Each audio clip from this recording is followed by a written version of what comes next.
Bueno, Shabbat Shalom, vamos a estudiar esta semana sobre lo que es la festividad de Pesa, un poco algunas cosas sobre lo que es Pesa.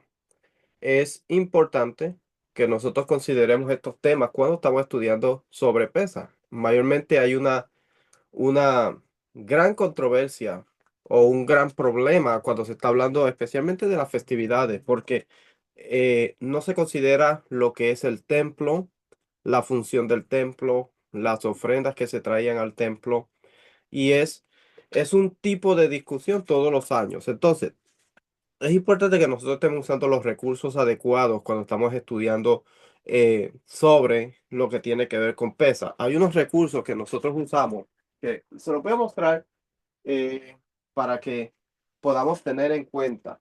Estos recursos son buenísimos y, y nos van a ayudar a nosotros a entender algunas cosas. Por ejemplo, usamos este que es Abodá Korbanot, que tiene que ver con lo que es el servicio del templo y cómo se hacía. Recuerde que, por ejemplo, las ofrendas que se traen para Pesach van a caer bajo lo que es el Musaf, no caen bajo lo que es el tema del Tamid de la mañana, sino que tiene que ver con lo que es el Musaf.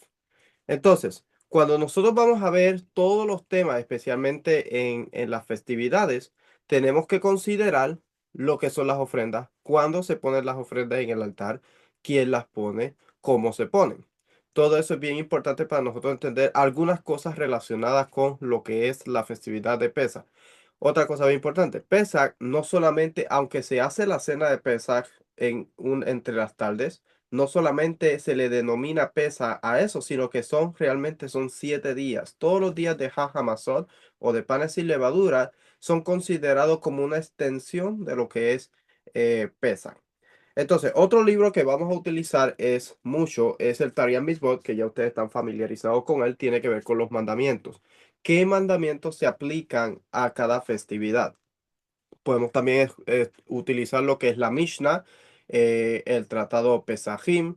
Podemos usar los tratados de Midot y Tamid para ver lo que son los servicios y los espacios del templo, para poder entender un poquito más eso. Pero, por ejemplo, ahora nosotros estamos leyendo el libro de Levíticos. Levíticos tiene que ver con todas las ofrendas y las cosas que se hacían en el templo o en el tabernáculo. Entonces es importante que nosotros consideremos todos estos aspectos antes de nosotros tener un argumento o una opinión sobre algo. Cuando nosotros estamos estudiando, especialmente en el mundo académico, estamos estudiando la Biblia de una forma más académica que más que algo teológico o algo. Recuerde que hay dos formas de estudiar la Biblia. Podemos estudiar la Biblia utilizando nuestra perspectiva o nuestra opinión sobre algo, como también nosotros podemos estudiar la Biblia entendiendo que la Biblia no fue escrita para nosotros no somos la audiencia principal, o no fue escrita más bien, sí, en nuestro tiempo. Fue escrita para que nosotros la leamos, obviamente, y nosotros entendamos ella, pero nosotros no somos la audiencia original. Nosotros no estuvimos ahí cuando Moisés estaba hablando con los israelitas porque hicieron la transgresión del becerro de oro, o nosotros no estuvimos ahí cuando ellos salieron de Egipto. Entonces, los motivos, los patrones que vamos a ver en cada festividad tiene que ver con algo profético, pero también tiene que ver con algo que pasaba en ese momento. Muchas veces descuidamos ver lo que pasaba en ese momento o que ellos entendían para nosotros poder comprender ahora lo que estaba pasando. Entonces, por ejemplo, ¿quién ha estudiado lo que tiene que ver el mensaje de salvación a través de la Biblia? O sea, el mensaje de salvación es algo que resalta en toda la Biblia.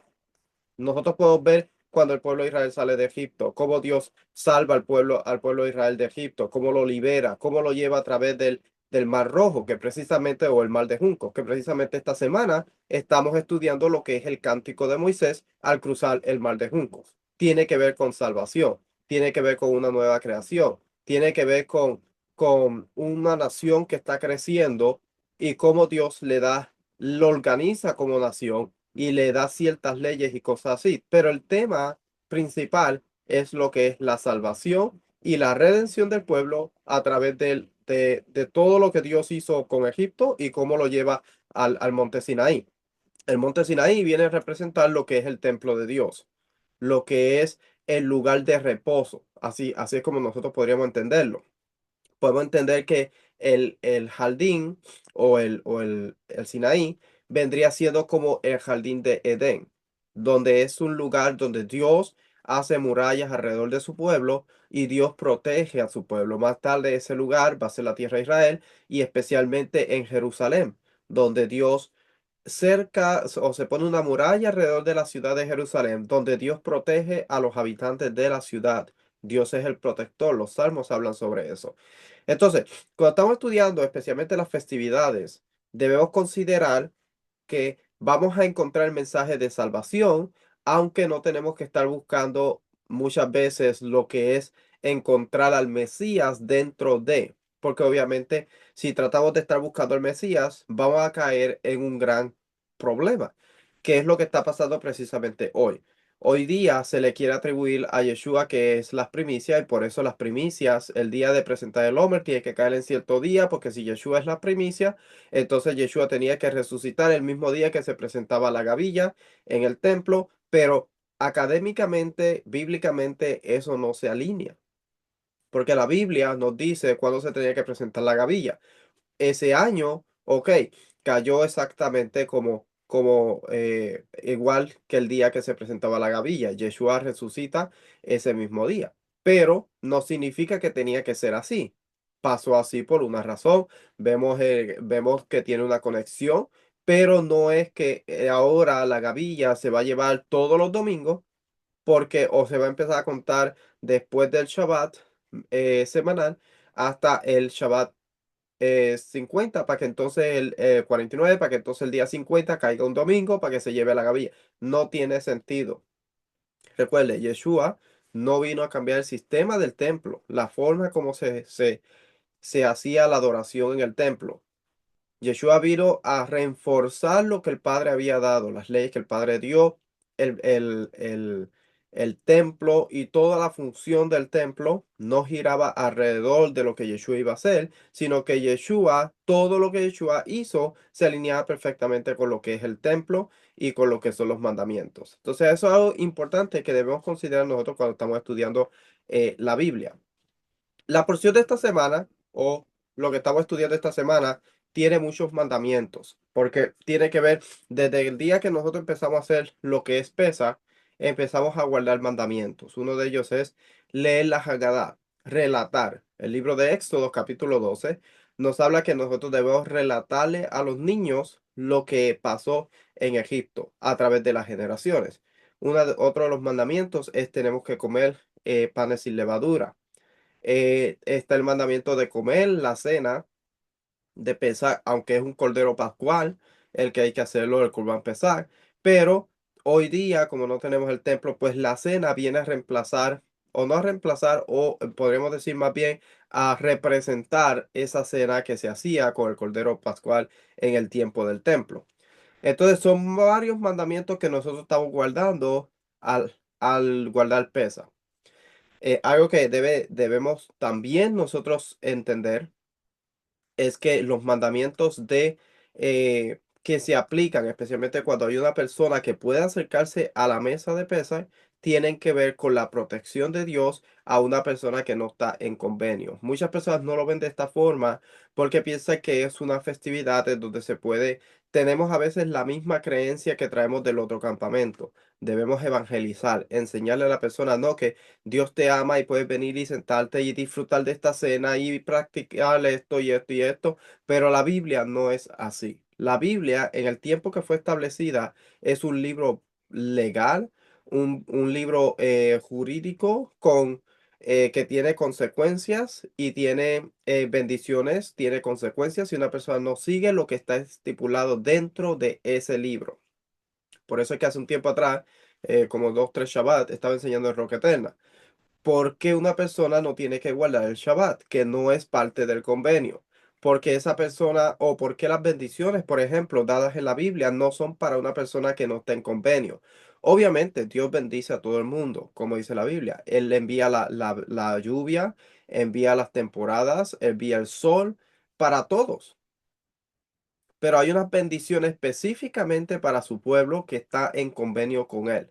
Nosotros no podemos decirle a una persona, no, si tú eres una persona que eres, vos supone una persona idólatra, no puedes disfrutar de ciertas cosas porque esa persona es idólatra. Primero tiene que cambiar su forma de idolatría, tiene que aceptar el Dios de Israel, tiene que venir a aceptar el pueblo que Dios escogió, que es el pueblo de Israel, obviamente, ser injertado en él, aceptar las leyes y ahora gozar de las bendiciones que Dios le da a su pueblo. O sea, es un proceso. Por eso es que el Shabbat, aunque Dios lo dio al principio para toda la humanidad y sería fantástico que toda la humanidad lo guardara, pero Dios lo cercó alrededor de lo que es su pueblo. Es una señal de que la persona está en pacto con el Dios de Israel.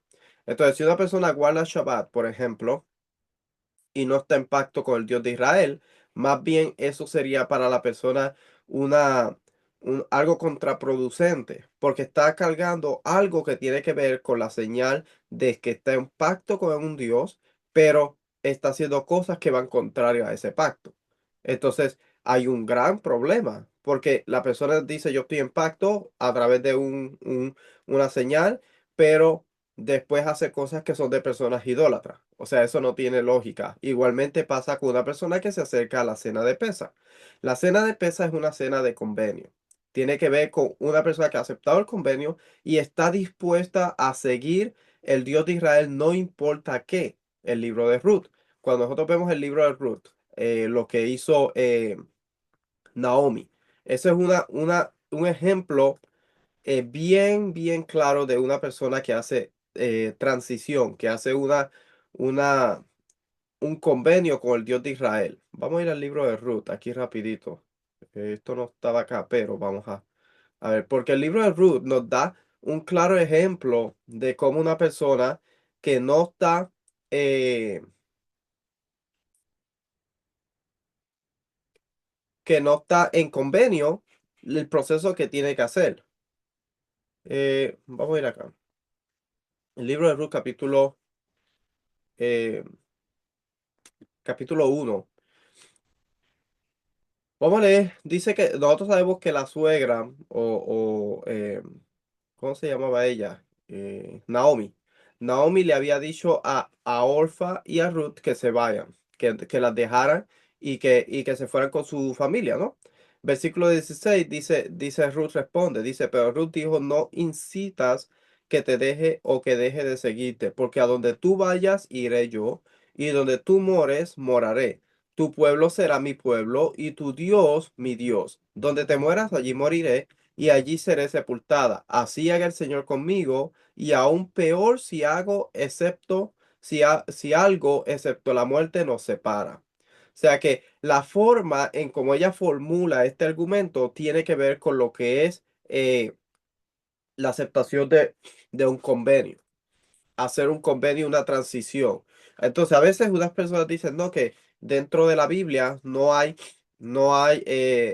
ejemplos de que una persona tiene que hacer una conversión. Sí las hay. El problema es la forma en cómo se hace hoy día en el judaísmo y la forma como se ha establecido en los ejemplos bíblicos de una persona que hace la conversión. Una persona, por ejemplo, Ruth, era moabita, era idólatra. Y ella dijo, tu Dios será mi Dios, tu pueblo será mi pueblo. Ese es el momento que una persona hace una confesión. Para la mujer es un poco más fácil que para un hombre. El hombre, la forma como el hombre acepta, obviamente tiene que haber una confesión, pero al él sellar su pacto a través de lo que es las señales que una persona carga, que es parte de ese pueblo. Dentro de la Biblia, el hombre tiene que cargar, por ejemplo, lo que son los tzitzit. Los tzitzit son parte de podríamos decir, ese señal, ese testimonio, ot. La Biblia dice señales. Es los tzitzit o los tzitziot, es la circuncisión, es parte de eso. Y también lo que es los tefilim, usar tefilim. Obviamente eso es un tema todo eh, en su contexto, los tefilim, pero esos son señales que el pueblo debe tener, especialmente los hombres. Las mujeres hacen una confesión, los hombres tienen que llevar una señal, de que ellos son parte de este pueblo. Ahora, el problema es cuando una persona acepta el Dios de Israel, por ejemplo, hace circuncisión y esa persona ahora, después, unos 10 años después, ya no quiere hacer ciertas cosas que tienen que ver con el pacto. Ahí hay un gran problema. O tenemos otro ejemplo, una persona que acepta el pacto y no entiende el pacto en el que está entrando. La persona se hace circuncisión y a los 6 meses la persona dice, ¿sabes qué? Esto no es para mí. Yo no quiero nada de esto, esto es mucho. Yo me voy. La persona se va, pero la persona ha hecho una confesión, la persona ha hecho un pacto, la persona carga la señal de los pactos que ha hecho en su propia carne y ahora la persona no quiere nada que ver con el Dios de Israel y por lo contrario se va a hacer cosas que tienen que ver con idolatría. Ahí hay un gran problema. Por eso es que a veces nosotros sugerimos que una persona lleve un ciclo de Torah entendiendo y si la persona no está preparada, pues que siga otro ciclo de Torah antes de hacer una circuncisión. Pero todo eso tiene que ver con lo que tiene que ver con lo que es la festividad de Pesaj. Es una señal de pacto, una persona que finaliza su proceso de conversión, vamos a decirlo de esa forma, que acepta el Dios de Israel y finaliza su acto, su proceso de conversión hasta llegar a este momento que ratifica su convenio con lo que es la circuncisión o la extracción de sangre y la persona ratifica su convenio con el Dios de Israel y ahora puede acercarse a comer de la ofrenda del Corban Pesach, que si estaría el templo, la persona podría comer de él, porque es una ofrenda santísima. Bueno, santa, vamos a decir santa porque hay dos tipos de ofrenda. Está una ofrenda que tiene más santidad que otra. La ofrenda de Pesach tiene menor santidad. Se puede comer dentro de la ciudad de Jerusalén. Pero una persona eh, que no está en un estado de pureza ritual, no puede comer de la carne de pesa. Entonces, vamos a ponerlo ahora un poquito en perspectiva. Una persona que es de las naciones, una persona que no es parte de Israel, una persona gentil, no es una persona que está en un estado de pureza para acercarse a comer una ofrenda que es pura, que tiene que ver con santidad. Entonces, no sé si me están siguiendo y si tiene lógica lo que estoy hablando en cuestión de santidad. No tiene, ahora no tiene nada que ver con una persona si se puede hacer la circuncisión o no, basado en el mandamiento. Estamos hablando de una persona que se está acercando a algo que tiene que ver, que es algo más elevado en santidad, una persona gentil acercándose a comer algo que tiene que ver con algo santo. O sea, se pueden comentar en el chat. ¿Tiene lógica eso? O sea, ya no tiene que ver con que una persona diga, no, cualquier persona se puede acercar. Ok, pero te estás acercando a algo que tiene que ver con santidad. Y las leyes de Kedusha o las leyes de santidad establecen que una persona que no tiene cierto nivel de santidad no puede ascender al templo. Una persona que no ha hecho inversión no puede subir al templo. Una persona que es gentil no puede pasar de ciertos lugares. Para ser parte de un grupo de Pesach, la persona tiene que tener un nivel alto de santidad. No significa que tiene que hacer un mikveh antes de comer la cena de Pesach. No, porque el mikveh es si la persona va a subir a Jerusalén. Pero para acercarse a la mesa tiene que tener un nivel alto de santidad. De hecho, si estuviéramos en Jerusalén, obviamente la mayoría de las personas antes de subir a Jerusalén, lo más seguro que cuando llegaban a Jerusalén hacían mikveh, hacían baños rituales y todas esas cosas. Y tenían mucho cuidado de no tener contacto con muertos o con tumbas. Tenían mucho cuidado de no llegar a un estado de impureza porque no podrían sentarse a la mesa de pesa. Entonces, ¿cómo nosotros hoy día vamos a invitar a una persona que no quiere nada que ver con el Dios de Israel, o tal vez quiere que ver con el Dios de Israel, pero no ha hecho los pasos para acercarse más al espacio más santo? Recuerde, vamos a poner esto un poquito, quiero que esto se entienda un poquito aquí, porque eh, a veces nosotros estamos hablando de la circuncisión y las personas a veces piensan que uno no quiere que la persona no coma de la cena de pesa, no se acerque. No tiene nada que ver con eso. El mandamiento es claro, obvio. El mandamiento dice que la persona que no esté circuncidada no puede comer de esa cena. Pero Vamos a poner un poquito acá en perspectiva cuando nosotros vemos lo que tiene que ver con los niveles de santidad. Vamos a ver niveles de santidad solamente. Cuando una persona está en el templo, estamos vamos a ver el templo desde arriba. Estamos acá. Cuando una persona está en el templo, los gentiles podían llegar acá. Todo lo que se hacía aquí podían participar los gentiles porque está fuera de la corte de lo que es todo Israel y las mujeres, los niños israelitas. Una persona que es fuera del convenio de un gentil puede estar en estos lugares. Una persona que no ha hecho circuncisión se encuentra acá. Eso no quiere decir que una persona no sea temerosa del Dios de Israel. No quiere decir que la persona sea idólatra. Una persona simplemente no ha hecho el proceso para poder entrar a hacer este paso, brincar hacia acá. Esa persona no ha hecho el proceso. Tiene que ver con lo que es la circuncisión.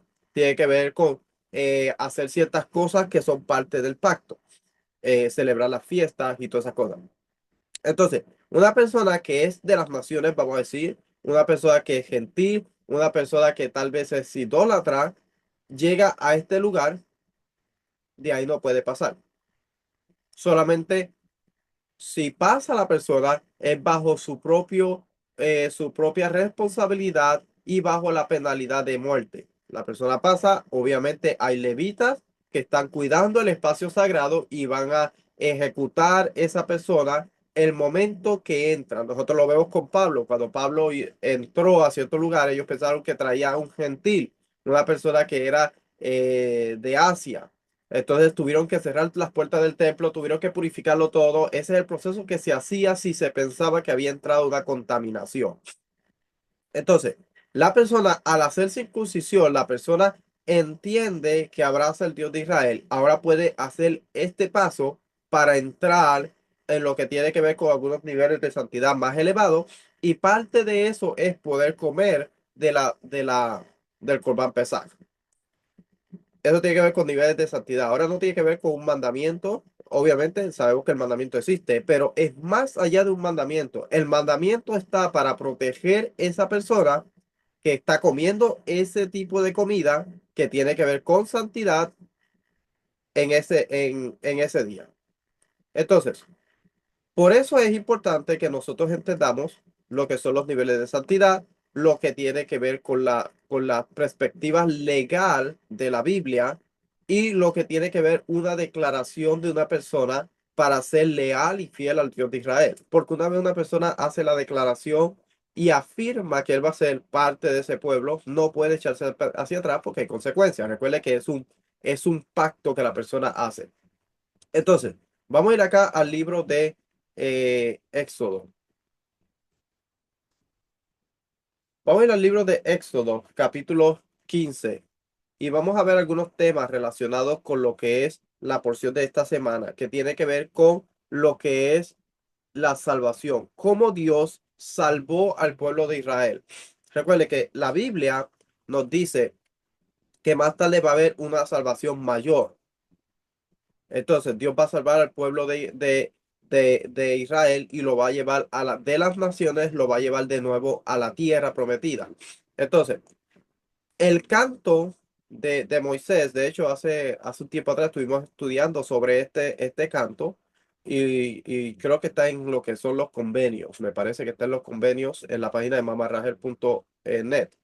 Pero vamos a estudiar un poquito sobre este canto porque el canto que va a cantar Moisés y los hijos de Israel tiene que ver con salvación. Recuerde los motivos. Vamos a ver los motivos. Motiv, cuando una persona en el antiguo Medio Oriente pensaban que el agua era lo que era el inframundo. En Egipto, ellos pensaban que ponían el sarcófago, lo ponían al lado del río y que él iba viajando a través del río y al pasar el mar de juncos, entonces esa persona entraba al más allá, que tenía que ver con el mundo. Por cierto, el día de ayer estaba estudiando un poco sobre eh, lo que es pecado, algo que muchas veces no se estudia. Vamos a ver si lo consigo aquí la nota que estaba haciendo ayer. Oh, es un PowerPoint que hice. Ok. tiene que ver con lo que es pecado. Estaba estudiando lo que es pecado, hatat. ¿Qué es pecado? Porque el libro de Levíticos nos dice, no, y por ejemplo, Aarón y sus hijos, que eso está en la próxima porción, ellos van a traer una ofrenda de purificación por pecado, una ofrenda de hatat. ¿Qué es pecado? Porque obviamente no habían pecado. Pero, ¿qué es pecado? ¿Cómo se considera pecado en la Biblia? ¿Qué es considerado pecado y qué consideran pecado en el antiguo Medio Oriente? Entonces, estaba leyendo yo que en Egipto ellos pensaban que una persona cuando moría se hacía lo que eran los rituales funerales. Los rituales funerales tenían que ver con lo que era la justicia de Maat. ¿Qué tan justa había sido la persona si la persona podía tener acceso al mundo más allá? Si la persona podía tener vida eterna basado en la justicia de la persona y la justicia de Maat. Interesante porque si Maat recuerden, Maat era la diosa que mantenía el orden cósmico de Egipto. Maat era la diosa que representaba el orden. Entonces, la persona había que hacer unas declaraciones cuando la persona estaba frente a lo que era el devorador, que era el dios que tenía Sobek, me parece que era el dios, que tenía que ver con el devorador, el que devoraba el corazón de esa persona si era hallada culpable. Y también tenemos lo que era Maat, que era entonces, podría representar el paraíso a donde iba a entrar la persona si era hallada inocente. Entonces, vamos a ver el patrón de una persona. Tenemos el devorador, tenemos a dónde va a entrar la persona, va a pasar por el río y va a entrar al más allá. Tenemos el mensaje de salvación en, en el concepto egipcio de una persona que muere. ¿Cómo la persona puede obtener vida eterna si qué actos tiene que hacer la persona? Entonces decía, no, yo no he hecho, no he oprimido a nadie, yo no he hecho actos ciertos actos no ha hecho la persona, no he oprimido a nadie, yo he hecho justicia. Tenía que ver con ciertos actos que la persona hacía a través de su vida para que pudiera entonces entrar al más allá.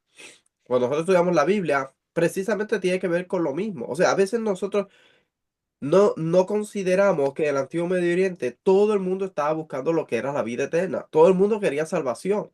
Todo el mundo quería vivir para siempre. El problema es que cómo ellos podían adquirir vida eterna de la forma correcta y de aquel que podía darle vida eterna. Por eso Yeshua se para y dice, no, el que tenga sed de mí, que venga y tome de mí, porque dentro de mí hay una fuente de agua viva. Obviamente se está refiriendo a lo que es el templo, lo que salía del templo, el agua. Está hablando de la salvación que emana de Dios, que Dios puede darle salvación a la humanidad. ¿Salvación de qué? De la muerte, porque todo en el mundo antiguo estaba buscando lo que era la vida eterna. Entonces, los egipcios no estaban muy lejos de la creencia de cómo obtener vida eterna.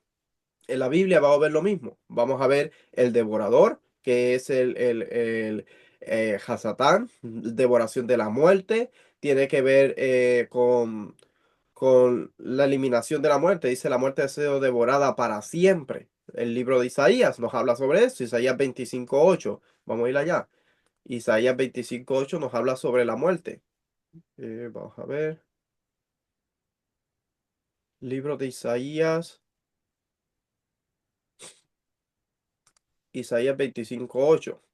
Es un texto que se dice mucho, debemos sabérnoslo de memoria. Dice, Él destruirá la muerte para siempre. El Señor Dios enjugará las lágrimas de todos los rostros y quitará el oprobio de su pueblo de sobre la faz de la tierra, porque el Señor ha hablado. Cuando nosotros estudiamos la palabra destruir, significa devorar, balá. La palabra significa devorar, devorado, destruir. Ahora, ¿qué tiene que ver una persona? ¿Por qué va a ser devorada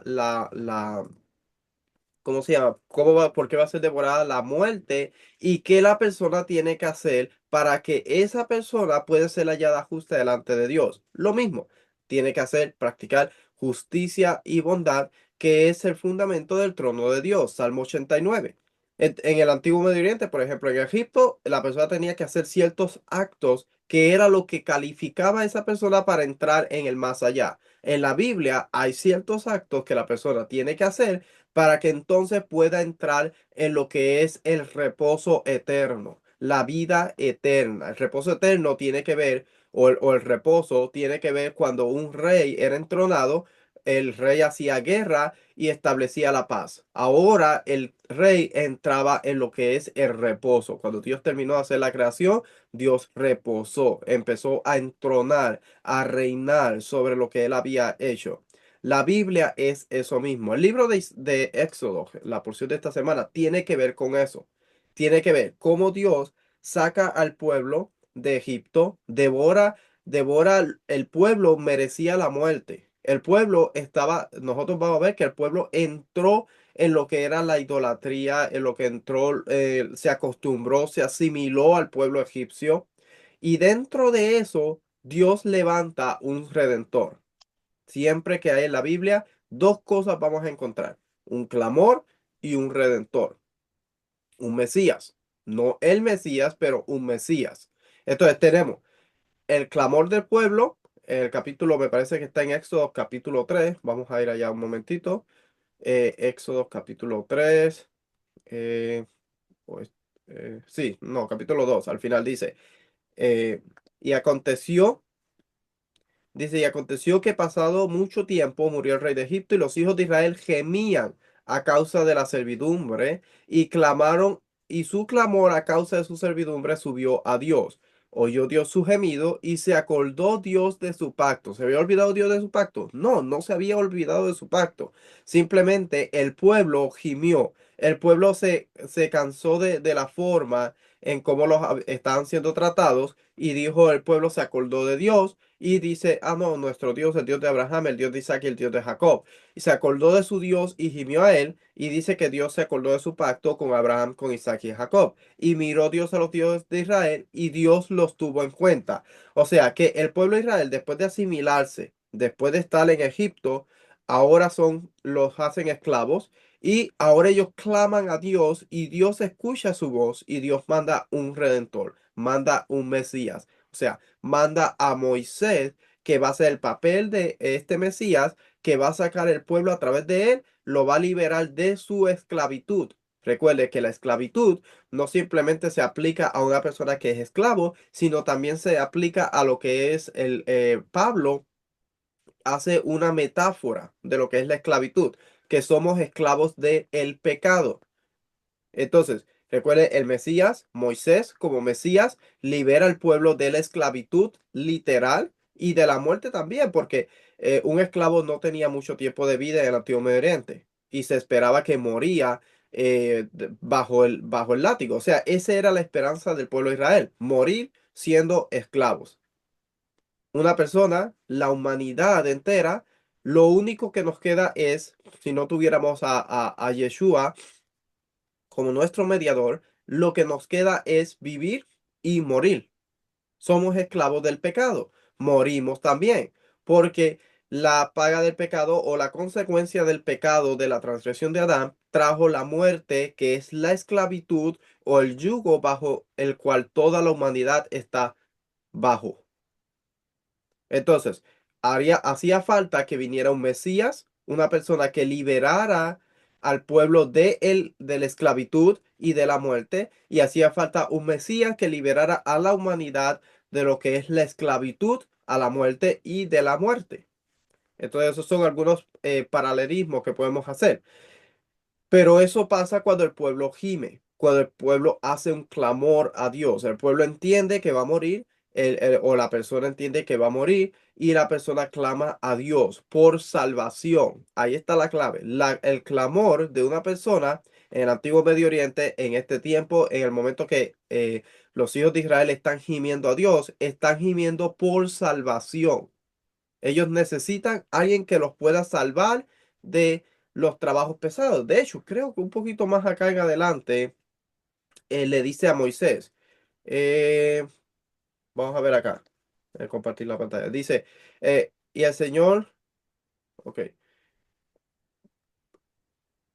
Dice versículo 7 del capítulo 3. Dice, y el Señor dijo, ciertamente he visto la aflicción de mi pueblo que está en Egipto y he escuchado su clamor a causa de sus capataces, pues estoy consciente de sus sufrimientos y he decidido para librarlos. Vamos a ver qué palabra utiliza aquí.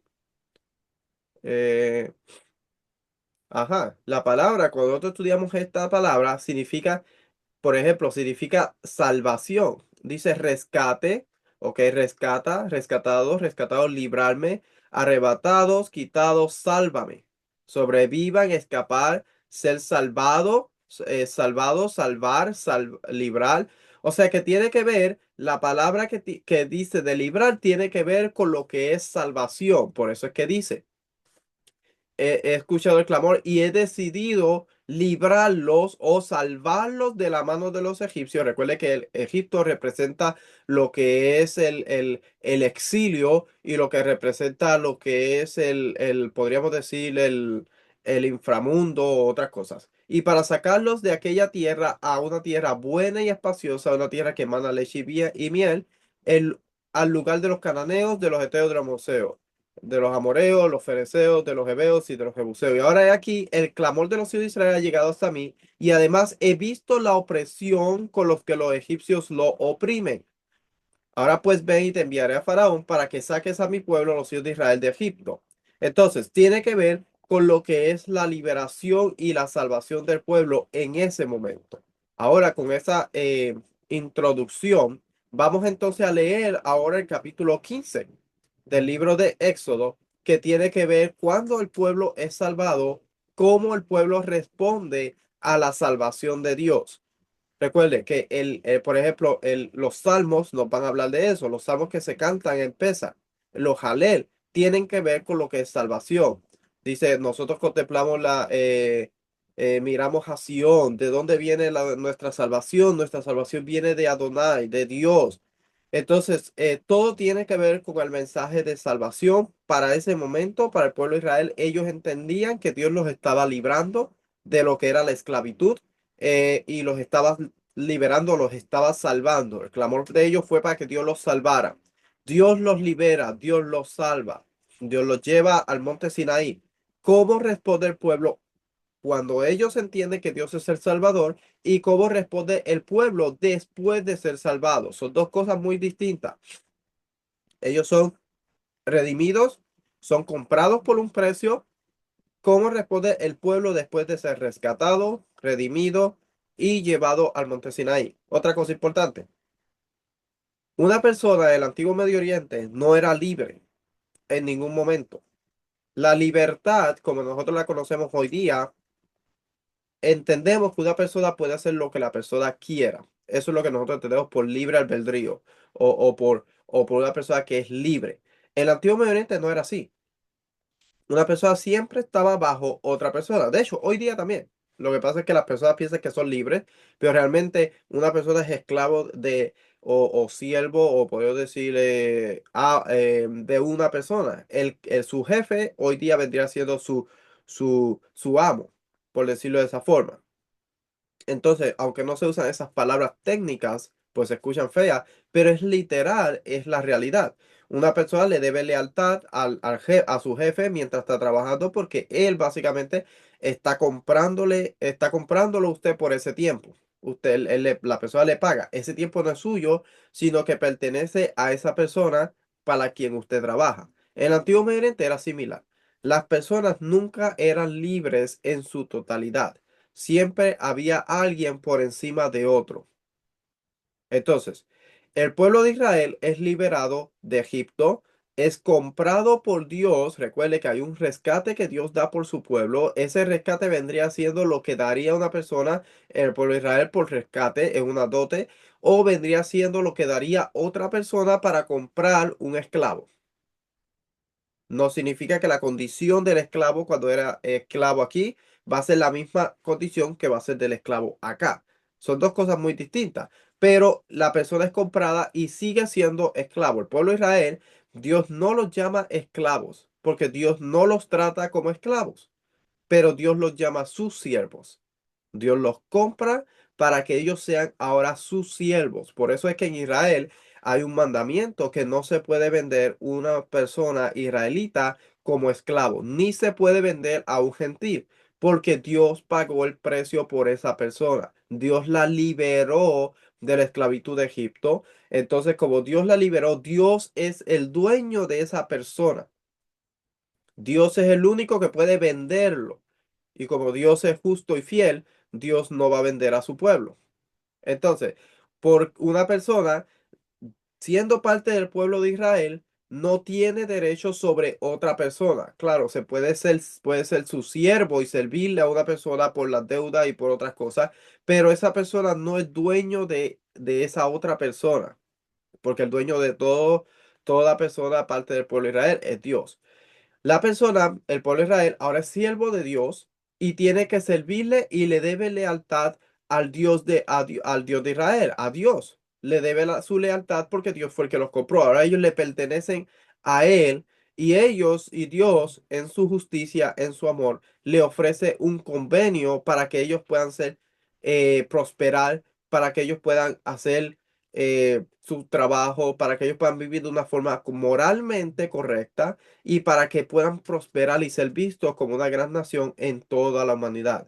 Y que todo el mundo a través del testimonio de Israel, de cómo Dios los trata y cómo ellos viven, ellos deben mostrarle a todas las naciones alrededor de Israel cómo el Dios de Abraham, el Dios de Isaac y el Dios de Jacob te libera, te compra, te salva de la muerte, te salva de la esclavitud, te lleva a lo que es podríamos decir, el jardín, o te devuelve a lo que es Edén, una tierra que emana leche y miel, y te da todas las herramientas para que puedas vivir en armonía el uno con el otro, sin tener temor de que el otro es mejor, o que el otro te va a robar, o que el otro te va a matar, o que el otro te va a vender como esclavo.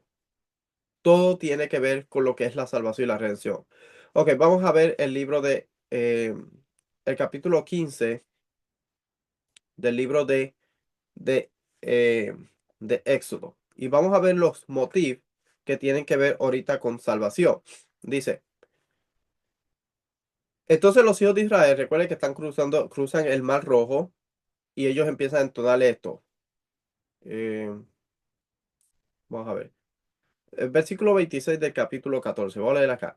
Dice, entonces el Señor dijo a Moisés, extiende tu mano sobre el mar para que las aguas vuelvan sobre los egipcios, sobre sus carros y su caballería. O sea que el pueblo de Israel pasó, un poquito más acá, dice el versículo 22, voy a leer acá. Extendió Moisés su mano sobre el mar y el Señor por medio de un fuerte viento solano que sopló toda la noche hizo que el mar retrocediera y cambió el mar en tierra seca y fueron divididas las aguas. Se recuerde, extendió su mano. La mano extendida tiene que ver con poder. Y los hijos de Israel entraron por el medio del mar en seco, y las aguas eran como un muro a su derecha y a su izquierda. Entonces los egipcios reanudaron la persecución y entraron tras ellos en medio del mar, todos los caballos de Faraón, sus carros y sus jinetes. Y aconteció que a la vigilia de la mañana el Señor miró el desierto, perdón, el ejército de los egipcios desde la columna de fuego y de la nube, y sembró la confusión en el ejército de los egipcios, que representaba la columna de fuego y la nube en el antiguo Medio Oriente. Tiene que ver con algo, tiene que ver con lo que es la salvación de un pueblo que ha sido liberado. Se ha dado un edicto. En el antiguo Medio Oriente, cuando un pueblo era liberado, se daba un edicto. El edicto se ponía en la muralla de la ciudad y también eh, se ponía en la muralla de la ciudad y también se ponía una columna o una antorcha para decir que ese pueblo o ese lugar había sido librado por el rey. Se le había dado liberación de impuestos, se le había dado liberación de trabajos y ciertas cosas. Especialmente se hacía con personas del templo. Dice, y otra cosa que vamos a ver aquí, que las aguas, dicen los hijos de Israel, ok, eh, dice, y las aguas les eran como un muro a su derecha y a su izquierda. Recuerde, un muro. Un muro representa en el antiguo Medio Oriente salvación. Por eso es que nosotros vemos que cuando Caín se fue, hizo ciudades amuralladas, nosotros entendemos que él rechazó la salvación que Dios le quiso dar porque él se fue y hizo sus propias murallas y él le puso nombre a las ciudades y él quiso crear su propia salvación. Interesante eso, porque es algo precisamente que mucha gente a veces trata de hacer su propia salvación. Dice, ok, había muro que representaba salvación, entonces, ok, y aconteció 24, ok, 25, y entorpeció las ruedas de sus carros e hizo que avanzaran con dificultad. Entonces los egipcios dijeron, huyamos ante Israel, porque el Señor pelea por ellos contra los egipcios. Entonces el Señor dijo a Moisés, extiende tu mano sobre el mar, para que las aguas vuelvan sobre los egipcios, sobre sus carros y su caballería. Y extendió Moisés su mano sobre el mar, y al amanecer regresó el mar a su estado normal. Y los egipcios al huir se encontraban con él, así derribó el Señor los egipcios en el medio del mar. O sea que el mar representaba lo que es el inframundo, representaba la muerte, pero también representaba el lugar por donde pasaban los sarcófagos y llegaban a la vida más allá. O sea que estamos viendo que el pueblo de Israel pasa por el mar, pasa por lo que es el inframundo, lo que es lo que tiene poder de mantener a la persona muerta, o lo que es juicio divino. Podemos ver ahí que la persona murió, no murió, sino que Dios llevó a su pueblo, lo halló justo delante de él y lo llevó a través de las aguas, que representaría la travesía que hacían los egipcios en el sarcófago para llegar luego a la orilla del otro lugar. Mientras que el pueblo egipcio es juzgado, se queda en el inframundo, muere dentro del mar, que representaba el inframundo, y, eh, y son hallados culpables delante de Dios. Recuerda lo que le estaba diciendo antes, Maat versus la justicia de Maat versus la pluma o el corazón de la pluma de Maat versus el corazón de la persona que era pesado y si era culpable o inocente era devorado. Aquí los egipcios son devorados por el mar. No soportaron, o sea, no fueron hallados justos delante de Dios. Ok, más los hijos volvieron a cubrir los carros. Ok, Faraón, ok. Dice, más los hijos de Israel pasaron en seco por medio del mar, y las aguas le eran como un muro a su derecha y a su izquierda. Era salvación para ellos. Aquel día salvó el Señor a Israel de manos de los egipcios, e Israel vio a los egipcios muertos a la orilla del mar. Cuando Israel vio el gran poder que Dios había usado contra los egipcios, el pueblo temió al Señor, creyeron en el Señor y en Moisés y creyeron en el Señor y en Moisés su siervo. Bien interesante, el vocabulario que está usando es que ellos temieron, creyeron en el Señor, en Dios y en Moisés, que era ¿quién? Pueden poner en el chat. ¿Quién era Moisés?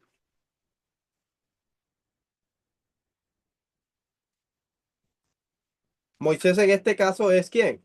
¿O a quién representaría Moisés en un futuro? Moisés es el siervo de Dios, ¿no? Moisés es el siervo. Moisés no es Dios. Moisés es su siervo, el que Dios escogió para que haga estos milagros y salve al pueblo. Más tarde Dios envía al Mesías. El Mesías es el siervo de Dios que Dios manda a su hijo para que pueda traer la salvación a la humanidad. Todo se entrelaza en el vocabulario cuando nosotros vemos el vocabulario bíblico, legal. Ok, vamos al capítulo 15. Tiene que ver, dice, entonces Moisés y los hijos de Israel cantaron este canto al Señor y dijeron, canto al Señor porque ha triunfado gloriosamente, al caballo su jinete ha arrojado al mar. Mi fortaleza y mi canción es el Señor y ha sido para mí salvación. Este es mi Dios y le glorificaré, el Dios de mi Padre y le salzaré. O sea que el pueblo de Israel reconoce que no hay Dios como, como el Dios de Israel. Recuerde que hace un ratito ellos se encontraban en lo que era frente al mar y había un templo de Baal Zephón que Baal Zephón había derrotado a Yam. Baal Zephón era la deidad de los cananeos y había derrotado el mar, a Yam. Ellos van para Canaán y Dios le está diciendo, no es Baal el que te salva, sino que soy yo el Dios que puedo tener control sobre el agua. O sea que había un mensaje tanto para Israel y había un mensaje para los egipcios. Los egipcios habían sido juzgados y ellos entendían que eran juzgados, habían sido juzgados por Dios y habían sido hallados culpables. El pueblo de Israel entendía que Dios los estaba salvando, que Dios era el único Dios y que ellos tenían que adorarle y deberle lealtad solamente al Dios de Israel. El Dios de Israel hacía que no lloviera, el Dios de Israel podía hacer que cayera granizo, el Dios de Israel era el que controlaba el viento, el Dios de Israel controlaba el mar, el Dios de Israel controlaba todo, era soberano sobre todo. O sea que el mensaje era para los dos. Dice, los carros de Faraón y su ejército arrojó al mar, y los mejores de sus oficiales se ahogaron en el mar rojo. Los abismos los cubren, descendieron a las profundidades como una piedra. Tu diestra, oh Señor, es majestuosa en poder. Tu diestra, oh Señor, destroza al enemigo. En la grandeza de tu excelencia derribas a los que se levantan contra ti, envías tu furor y los consumes como paja. Al soplo de tu aliento se amontonaron las aguas, se juntaron las corrientes como en un montón. Se cuajaron los abismos en el corazón del mar. El enemigo dijo, perseguiré, alcanzaré, repartiré el despojo, se cumplirá mi deseo contra ellos. Sacaré mi espada, los destruirá mi mano. Soplaste con tu viento, los cubrió el mar. Se hundieron como plomo en las aguas poderosas. ¿Quién como tú entre los dioses, oh Señor? ¿Quién como tú majestuoso en santidad? Temible en las alabanzas, haciendo maravillas. Extendiste tu diestra, los tragó la tierra. En tu misericordia has guiado al pueblo que has redimido. Acá la palabra que tiene que ver con redención y salvación. Vamos a ver, dice vengador, pariente, redimir, reclamó, rescatarme, redimirme. Tiene que ver con lo que es salvación o vengar o redimir. Redimir, vamos a ver una cosa aquí, la palabra que utiliza. Ok. Redentor. Ok. Redentor. Goel. Ajá. La palabra que utiliza para redentor es la palabra Goel. Goel tiene que ver con una persona que redime a un esclavo o tiene que ser con un kinsman, una persona que redime a otro. Hay que estudiar las leyes de lo que es eh, las leyes de lo que es la redención, una persona que entra a la esclavitud, a ser siervo por cierto tiempo, cuándo puede ser liberado, cómo se le llama a esa persona, todo eso hay que estudiarlo para poder comprender un poquito más lo que hizo Dios por su pueblo. ¿Quién es como tú entre los dioses, oh Señor? ¿Quién como tú, majestuoso en santidad, temible en las alabanzas, haciendo maravillas? Extendiste tu diestra, los tragó la tierra. En tu misericordia has guiado al pueblo que has redimido. Con tu poder los has guiado a tu santa morada. ¿Cuál es la santa morada? ¿A dónde los guía? ¿A dónde los lleva? Tiene que ver con lo que es jardín. El pueblo, el pueblo, perdón, la humanidad es expulsada de Edén. Ahora Dios los quiere volver a Edén. El libro de Éxodo capítulo 40, el libro de Levítico capítulo 1 nos da un ejemplo de lo que Dios quería hacer con el pueblo y cómo Dios quería volver a establecer su presencia en medio de ellos. Lo han oído los pueblos y tiembla. El pavor se ha apoderado de los habitantes de Filistea. Entonces se turbaron los príncipes de Edom, los valientes de Moab se sobrecogieron de temblor, se acolbadaron todos los habitantes de Canaán, terror y espanto cae sobre ellos. Por la grandeza de tu brazo quedan inmóviles como piedra hasta que tu pueblo pasa, oh Señor, hasta que pasa el pueblo que tú has comprado. La palabra aquí comprado es la palabra esta que utiliza, tiene que ver con crear. Por eso es que muchas veces en el judaísmo se dice que Dios creó al pueblo de Israel, porque la palabra aquí tiene que ver con adquirir, tiene que ver con creador, tiene que ver con comprar, tiene que ver con dueño, comprarte, comprarlo. O sea que en este momento Dios adquirió, Dios pagó el precio de la salvación o la redención del pueblo de Israel y Dios lo adquirió. El pueblo de Israel ahora le pertenece a Dios. Dios es el dueño del pueblo de Israel. Una persona se puede rebelar contra Dios, sí, se puede rebelar contra Dios y se puede ir, pero también, por ejemplo, vemos que cuando Acán se rebeló contra Dios, lo que pasó, vemos cuando Abiram, Datán y Corá se rebelaron contra Dios y Moisés y Aarón, ¿qué fue lo que pasó cuando trataron de usurpar las cosas santas? ¿Qué pasó con el pueblo cuando el pueblo dejó de ser fiel a Dios? ¿Qué pasó con el becerro de oro? Cuando ellos cometieron idolatría y rebelión contra Dios. ¿Qué pasó? Porque el pueblo le pertenecía a Dios. Dios lo rescató y Dios lo compró. El pueblo no tiene libre albedrío para hacer lo que quiera. Es algo que nosotros debemos considerar cuando estamos estudiando lo que tiene que ver libre albedrío. Una persona tiene libre albedrío, el pueblo de Israel podía hacer lo que quisiera siempre y cuando no estuviera bajo bajo el pacto de Dios. En el momento que el pueblo acepta el pacto con Dios y dice, tú eres mi Dios, yo soy tu siervo, la persona se convierte en ese momento dueño de Dios. Dios es su amo. La persona ahora es parte de la familia de Dios. A la persona tiene que hacer, reflejar el carácter, ver por el bienestar de la familia. La persona tiene que ahora actuar de una forma correcta dentro de lo que es el clan familiar. En el mundo greco-romano vemos que una persona, o en el mundo romano, un pater familia. El pater familia era el dueño de la familia y todo el mundo tenía que trabajar para mantener el bienestar de la familia, que el que determinaba las reglas de cómo una persona vivía, cómo una persona hacía las cosas, era el pater familia. De hecho, las propiedades no le pertenecían a a la familia, le pertenecían al pater familia, que era el dueño de todo. Lo mismo pasa en la Biblia. Dios es nuestro pater familia. Dios es nuestro Padre. Él es el dueño de la tierra de Israel, pero deja que Israel viva dentro de ella. Le da una concesión y le dice que la tierra es de Israel para siempre, pero la tierra le pertenece a Dios. Israel tiene el derecho de vivir en ella para siempre, que Dios se lo ha dado. Las reglas, las leyes, la forma de comportamiento dentro de la tierra de Israel la establece Dios. Siempre y cuando una persona se encuentre dentro del campamento, dentro de la familia de Dios, Dios establece las reglas. Dios dice cómo se vive, la persona tiene que comportarse, cómo la persona tiene que andar. Todo eso tiene que ver con ser parte de la familia de Dios, porque hemos sido comprados por Él. Eh, Vamos a ver. Dice, seguimos leyendo acá. Dice, tenía que ver con comprar, crear, adquirir, dueño, comprarlo. Ok, toda esa palabra, toda esta palabra tiene que ver con lo que es la palabra que utiliza acá. Hasta que tu pueblo pase, oh Señor, hasta que pase el pueblo que tú has comprado, que tú has adquirido.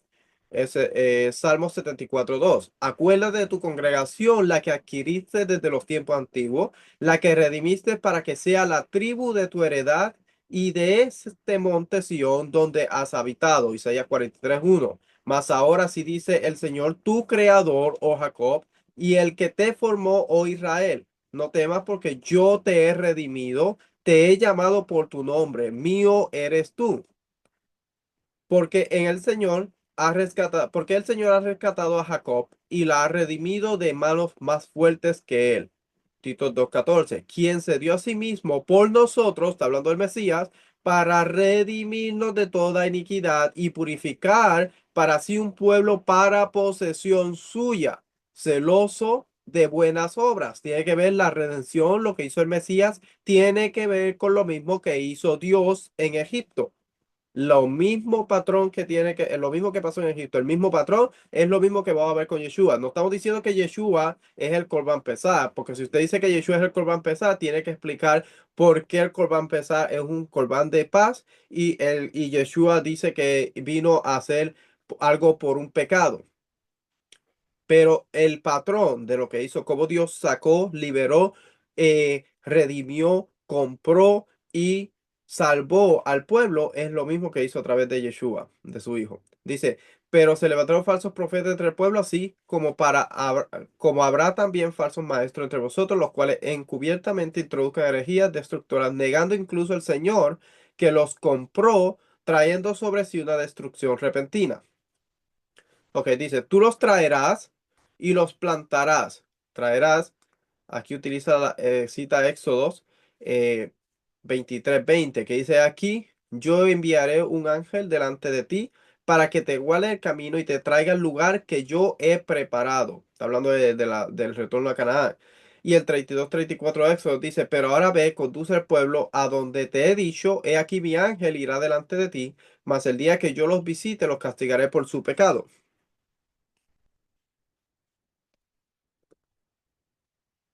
Y los plantarás. Tú los traerás y los plantarás en el monte de tu heredad, el lugar que has hecho para tu morada, oh Señor, el santuario, oh Señor, que tus manos han establecido. ¿Qué lugar es ese? Salmo 44:2. Tú con tu mano echaste fuera las naciones. Está hablando de Canaán.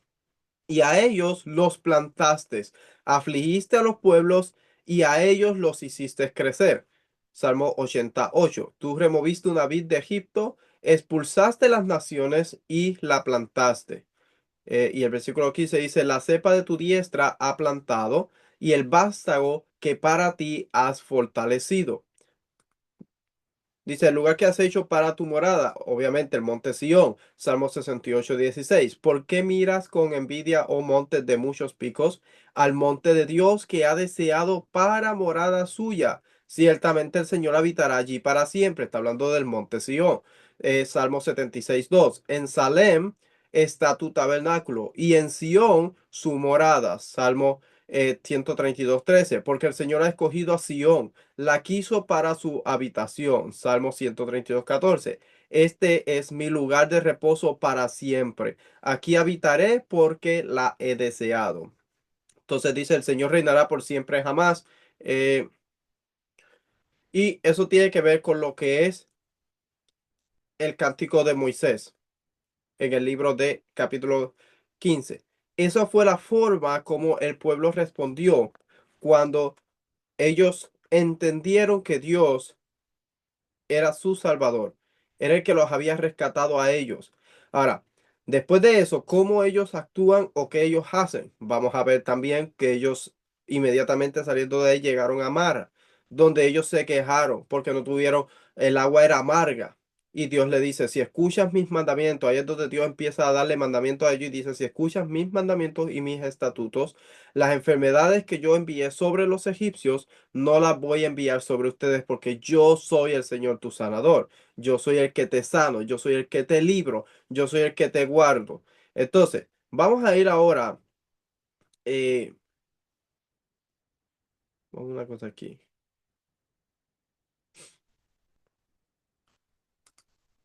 Vamos a ir al libro de Primera de Timoteo, perdón, Primera de Corintios capítulo 15.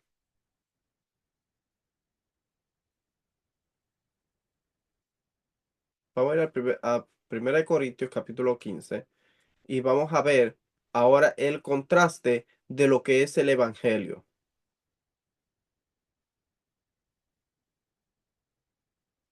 Vamos a ver el contraste del Evangelio. Pero primero quisiera que vayamos, vamos a ir primero al libro de Romanos. Creo que es el capítulo, vamos a ver aquí, libro de Romanos, capítulo 6. Mm, Romanos capítulo 6.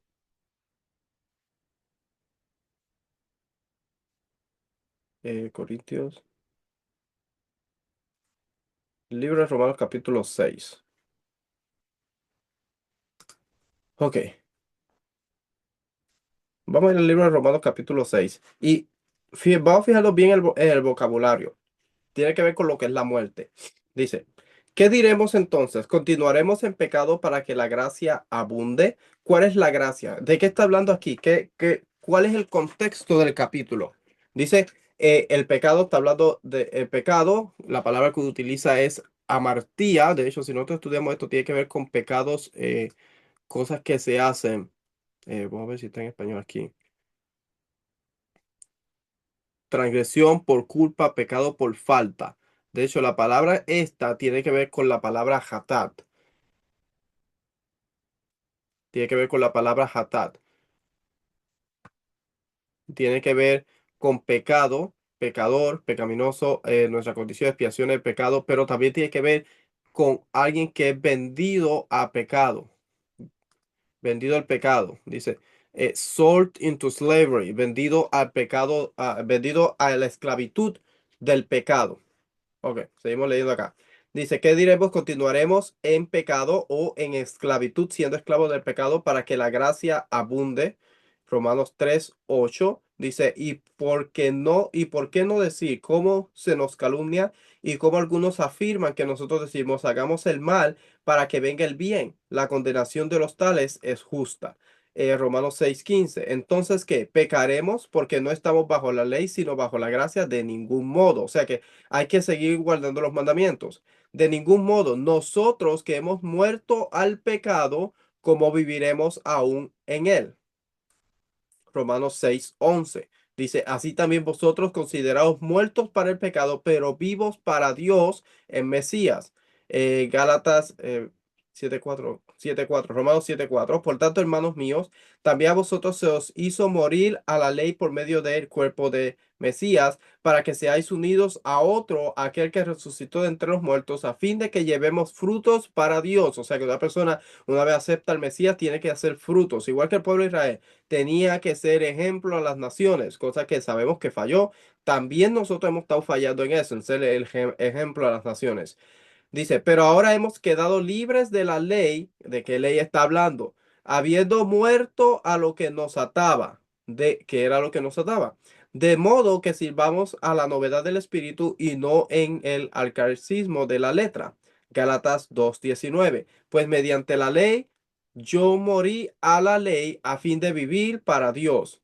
Colosenses 2:20. Si habéis muerto con Mesías a los principios elementales del mundo, porque como así aún vivieras en el mundo, os sometéis a preceptos carnales. O sea, que está hablando de lo que es la muerte, lo que nos separa de Dios. Dice, ¿o no sabéis que todos los que hemos sido bautizados en Yeshua, Mesías, hemos sido bautizados en su muerte? Por tanto, hemos sido sepultados con él por medio del bautismo para la muerte, a fin de que que como Mesías resucitó de entre los muertos por la gloria del Padre, quien lo resucitó de los muertos, así también nosotros andemos en novedad de vida. O sea que cuando nosotros hacemos una tevilá, por ejemplo, que una persona acepta que Dios envió al Mesías, a Yeshua, y que Yeshua es nuestro Mesías, el que nos libera de la muerte, el que nos rescató, el que dio ese pago, Dios dio el pago, que es el Mesías, vino a ser el pago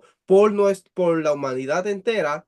Nosotros simbólicamente estamos siendo sepultados pensando y creyendo que Dios nos va a resucitar, así como Él resucitó al Mesías, nos va a resucitar algún día de entre los muertos para la vida eterna.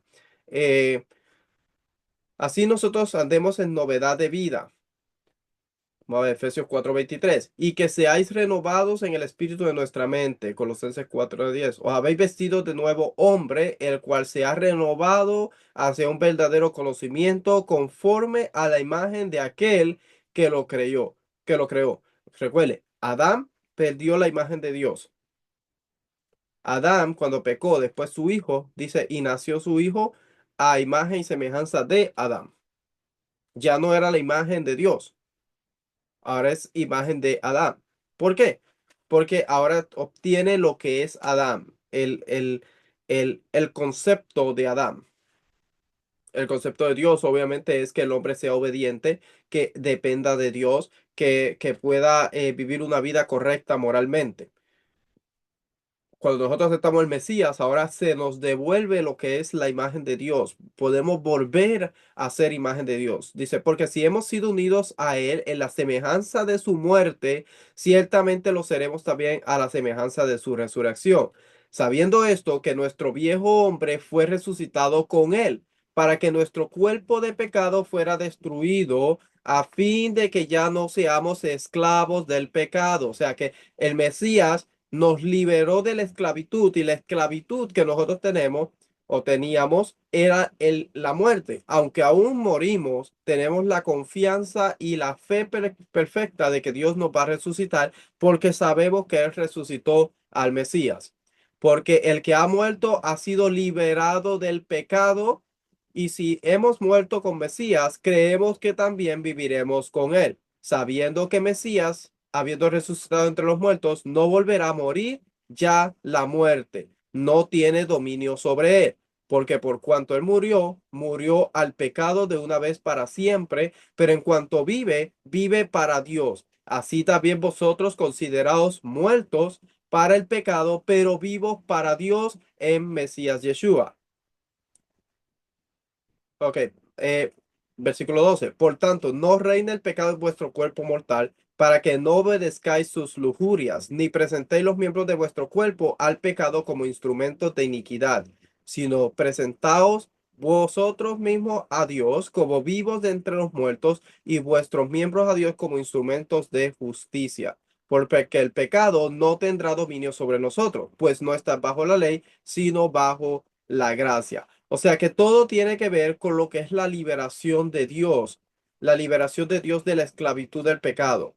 El pecado viene siendo lo que mantenía, vendría así representando la esclavitud de Israel en Egipto, que no podía servirle a Dios, no podía ir y ofrecer a Dios sacrificios o ofrendas en el desierto porque el faraón no se lo permitía. El pecado no nos acercaba a nosotros a Dios, no permitía que la presencia de Dios habitara en medio de la humanidad, porque es lo que apartaba, era el pecado, nuestra transgresión, nuestra rebelión contra Dios, es lo que nos apartaba a través de la consecuencia que es la muerte. Viene Mesías, elimina la muerte. Ahora nosotros podemos acercarnos a Dios y Yeshua viene siendo ese mediador, ese salvador.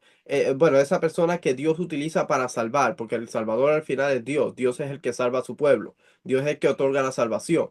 Pero viene siendo el vehículo para que podamos obtener la salvación que Dios otorga por medio de el proceso que hizo su hijo que él mandó. Ahora vamos al libro de Segunda de Corintios capítulo 15 y este libro es larguísimo, o sea, tiene mucho, pero este capítulo es larguísimo, tiene muchos versículos, pero es bien importante que nosotros los leamos porque tiene mucha información y que nosotros busquemos las palabras una por una para poder comprender el mensaje de salvación. Familia, el mensaje de salvación está desde el principio de la Biblia. Dios la humanidad transgrede contra Dios, es expulsada del jardín. Dios está buscando personas que quieran ser fiel a Dios, que quieran acercarse a Él. Dios quiere establecer una relación con la humanidad. Ah, bueno, la humanidad se va más al este y al este y al este, se sigue alejando de Dios y Dios quiere que vuelva. Pero la humanidad se quiere alejar de Dios. La humanidad no quiere lo que Dios da. La humanidad no quiere depender de Dios. La humanidad quiere crear su propia ciudad amurallada. Quiere establecer su propia salvación. Quiere buscar la forma en cómo pueden ellos acercarse y si pudieran quitarle el trono a Dios, se lo quitarían. Eso es lo que quiere hacer la humanidad. Dios quiere que se acerquen. Dios quiere darle todo a la humanidad. Quiere darle protección, quiere darle bendición, quiere darle provisión. Dios quiere darle todo. Dios quiere ver por el bienestar de la humanidad, pero sigue alejándose y alejándose. Dentro de eso, obviamente la humanidad, Dios no puede habitar en medio de una humanidad que está contaminada. Es como nosotros estudiamos, a veces es un poco difícil entender lo que es una impureza y lo que son los servicios del templo, porque una impureza no se ve, como una transgresión de una persona contamina algo, pero es lo mismo que un germen. Cuando nosotros estudiamos lo que es en la biología, lo que es las enfermedades, los gérmenes que se transmiten de un lugar a otro, no necesariamente, no se ven, son partículas que no se ven al ojo simple. Lo mismo pasa con el pecado. Nuestro pecado es un germen que ocasiona una impureza. Si usted se da cuenta, hay ciertos microorganismos o ciertos eh, eh, elementos que no pueden sobrevivir en un lugar que está contaminado por gérmenes. Se mueren. Entonces, lo mismo pasa con Dios. Dios detecta, reconoce la impureza de la humanidad. Y aunque nosotros pensemos que no hace nada, contamina el espacio sagrado y lo va contaminando y obviamente Dios se tiene que alejar. Dios llamó a Noah. No, Noah halló gracia delante de Dios. Dios lo salvó. Dios, a través de él, fue el vehículo para salvar a su familia. Él fue un mediador en ese momento. Fue un Mesías para su familia. salvó su familia. Luego de eso, la humanidad vuelve a alejarse de Dios. Dios llama a Abraham. Abraham se quiere acercar y Dios le hace una promesa. No, porque si tú eres fiel, yo voy a hacer esto y esto y esto. Dios lo probó. No crea que Dios lo llamó y lo bendijo rápido. No, Dios lo probó. Y Dios le dijo, porque tú has sido fiel, yo voy a hacer esta promesa. Tus descendientes, y yo sé que tú le vas a enseñar a tus hijos, a tus descendientes, justicia y bondad. Cómo vivir dentro de un mundo pecaminoso, un mundo que, es la depravación, que quiere alejarse de Dios. ¿Cómo tú puedes hacer una ciudad y que Dios sea el que haga las murallas alrededor de esa ciudad? Que Dios sea el protector de esa ciudad. Que Dios sea el que establezca las reglas, cómo tú debes vivir moralmente de una forma correcta. Cuando nosotros vemos el libro de Éxodo, tiene que ver con la salvación. El pueblo está alejado, está en el exilio. Dios lo quiere llamar, Dios lo salva, lo trae al monte Sinaí, pero el pueblo decide adorar el becerro de oro. Dios, el pueblo merece la muerte. Dios lo vuelve a salvar a través de la intercesión de Moisés. Moisés intercede, no, bórrame a mí del libro para que tú puedas salvar al pueblo. El pueblo es salvado nuevamente.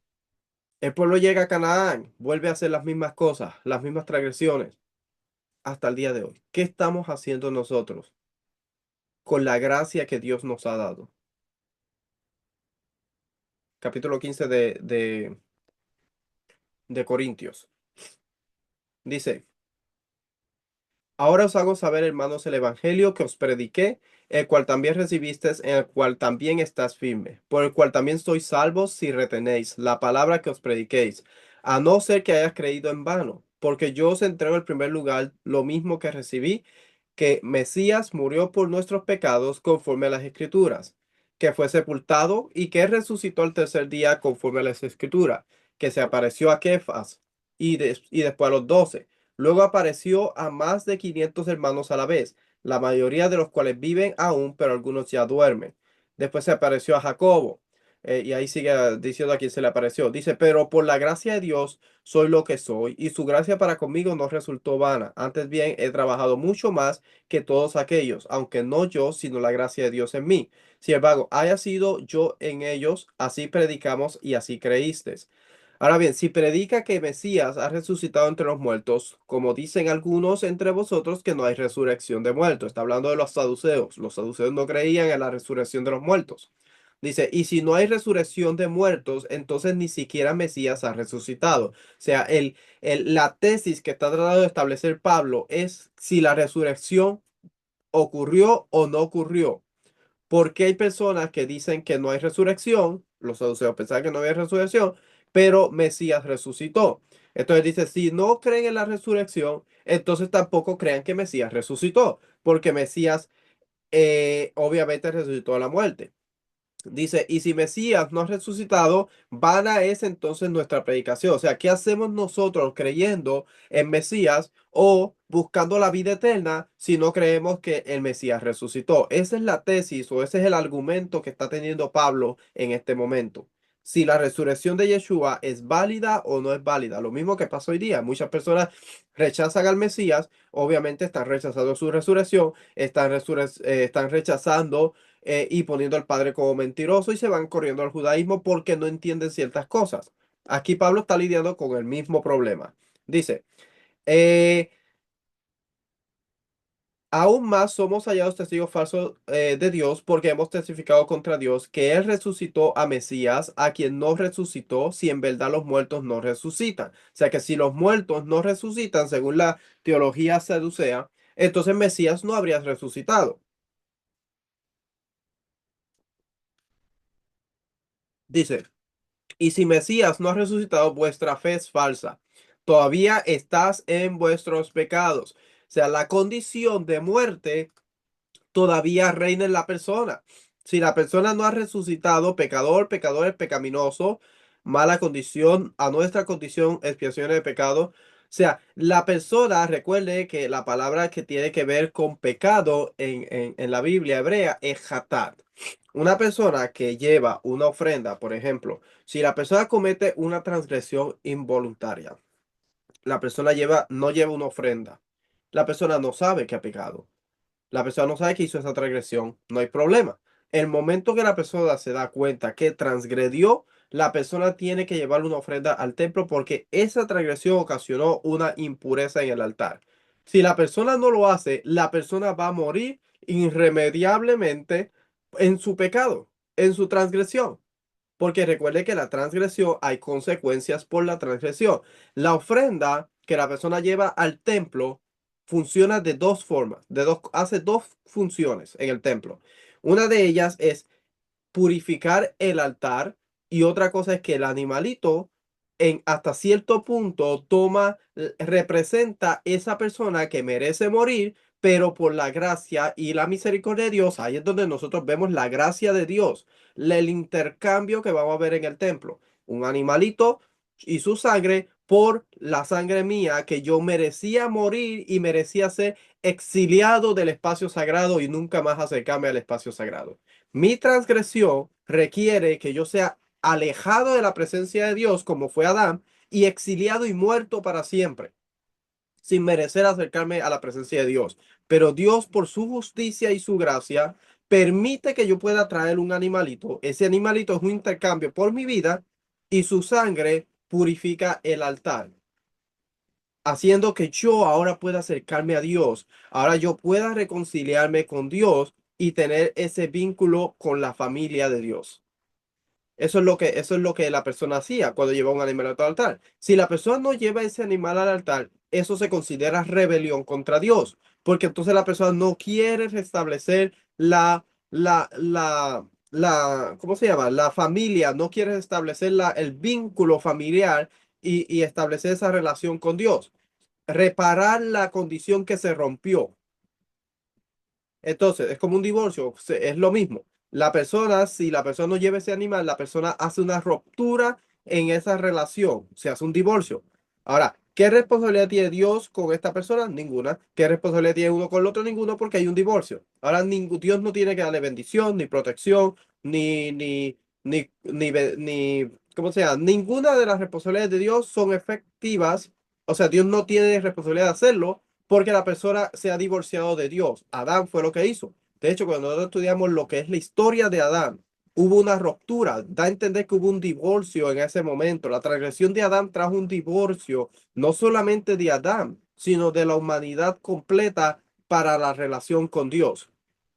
Entonces, lo mismo pasa cuando una persona lleva la ofrenda al templo. Si no lleva la ofrenda, se mantiene alejado de Dios. No puede acercarse a Dios. Y eventualmente su castigo va a ser la muerte. Dice, si Mesías no ha resucitado, vuestra fe es falsa.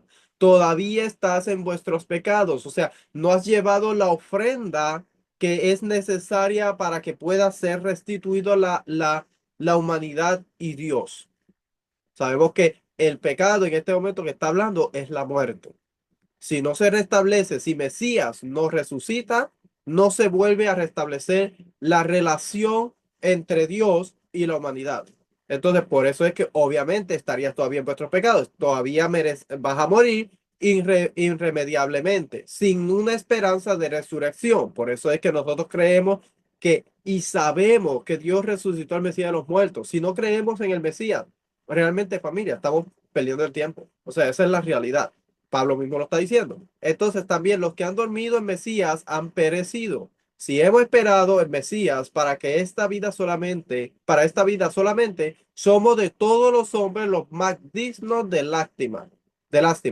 O sea, si nosotros solamente estamos esperando en Mesías para esta vida solamente, para vivir, morir sin nada más, luego somos los hombres más dignos de lástima, según Pablo. Dice, mas ahora Mesías ha resucitado entre los muertos, primicia de los que durmieron. O sea, no está diciendo que Yeshua es la primicia, está diciendo que Yeshua es la primicia, o sea, el primero de los que murieron. Eh, Dice primeros convertidos primero, o principio, primeros frutos, primero utiliza para frutos también, primicias primero. No está diciendo que Yeshua es la primicia, las primicias que se llevaban al templo. Recuerde que el servicio del templo seguía. Está diciendo que Él es la primicia de los que durmieron, o sea, de los primeros en resucitar, de los que habían muerto, de las personas que habían muerto. Porque ya que la muerte entró por un hombre, también por un hombre vino la resurrección de los muertos. Más que claro, el pecado aquí no está diciendo cuál es el pecado que nos está hablando la Biblia. Dice, porque la muerte entró por un hombre, también por un hombre vino la resurrección de los muertos. Porque así como Adán, todos mueren, también en Mesías todos son vivificados, pero cada uno en su debido orden. Mesías, las primicias, y luego los que son de Mesías en su venida. Entonces vendrá el fin cuando entregue el reino a Dios y Padre, después que haya abolido todo dominio y toda autoridad y poder. Pues Él debe reinar hasta que haya puesto a todos sus enemigos bajo sus pies, y el último enemigo será abolido es la muerte, porque Él ha puesto a todo en sujeción bajo sus pies. Pero cuando dice que todas las cosas le están sujetas, es evidente que se exceptúa aquel que ha sometido a Él todas las cosas. Y cuando todo ha sido sometido a Él, entonces también el Hijo mismo se sujetará a aquel que sujetó a todas las cosas para que Dios sea todo en todos. O sea que tiene que ver, todo tiene que ver con la resurrección.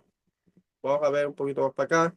Dice, ok, dice acá, versículo 35. Pero algún dirá, ¿cómo resucitarán los muertos? ¿Y dónde y con qué clase de cuerpo viven? Necio, lo que tú siembras no llega a tener vida, sino antes, si antes no muere. Lo que siembras, o sea, está hablando, está haciendo una analogía metafórica aquí, Pablo. Dice, lo que tú siembras no llega a tener vida si antes no muere. O sea que una persona tiene que hacer buenas obras para entonces obtener el galardón. En verdad os digo que si el grano de trigo no cae en la tierra y muere, se queda solo, pero si muere, produce mucho fruto. Y lo que siembras no siembra el cuerpo que nacerá, sino grano desnudo, quizás de trigo o de alguna otra especie, pero Dios le da un cuerpo como él quiso y a cada semilla su propio cuerpo. Ok, vamos a ir un poquito más. Así es también la resurrección de los muertos. Se siembra un cuerpo corruptible, se resucita en cuerpo incorruptible. Se siembra en deshonra, se resucita en gloria. Se siembra en debilidad, se resucita en poder. Se siembra en cuerpo natural, se resucita un cuerpo espiritual. Si hay un cuerpo natural, hay también un cuerpo espiritual. Ok, vamos a ir un poquito más acá abajo. Versículo 50. Y esto digo, hermanos, que la carne y la sangre no pueden heredar el reino de Dios, ni lo que se corrompe hereda lo incorruptible. He aquí os digo un misterio, no todos dormiremos, pero todos seremos transformados. En un momento y un abrir y cerrar de ojos, la trompeta final, pues la trompeta sonará y los muertos resucitarán incorruptibles y nosotros seremos transformados. Porque es necesario que esto corruptible se vista de incorrupción y esto mortal se vista de inmortalidad. Pero cuando esto corruptible se haya vestido de corrupción y esto mortal se haya vestido de inmortalidad, entonces se cumplirá la palabra que está escrita, devorada ha sido la muerte en victoria. Este es el evangelio, familia. Este es el evangelio. Voy a decir, ¿dónde está, oh muerte, tu victoria? ¿Dónde, oh sepulcro, tu aguijón? El aguijón de la muerte es el pecado y el poder del pecado es la ley. Pero doy gracias a Dios, pero a Dios gracias que nos da victoria por medio de nuestro Mesías Yeshua. Por tanto, mis amados hermanos, está firme, constante, abundando siempre en la obra del Señor, sabiendo que vuestro trabajo en el Señor no es en vano.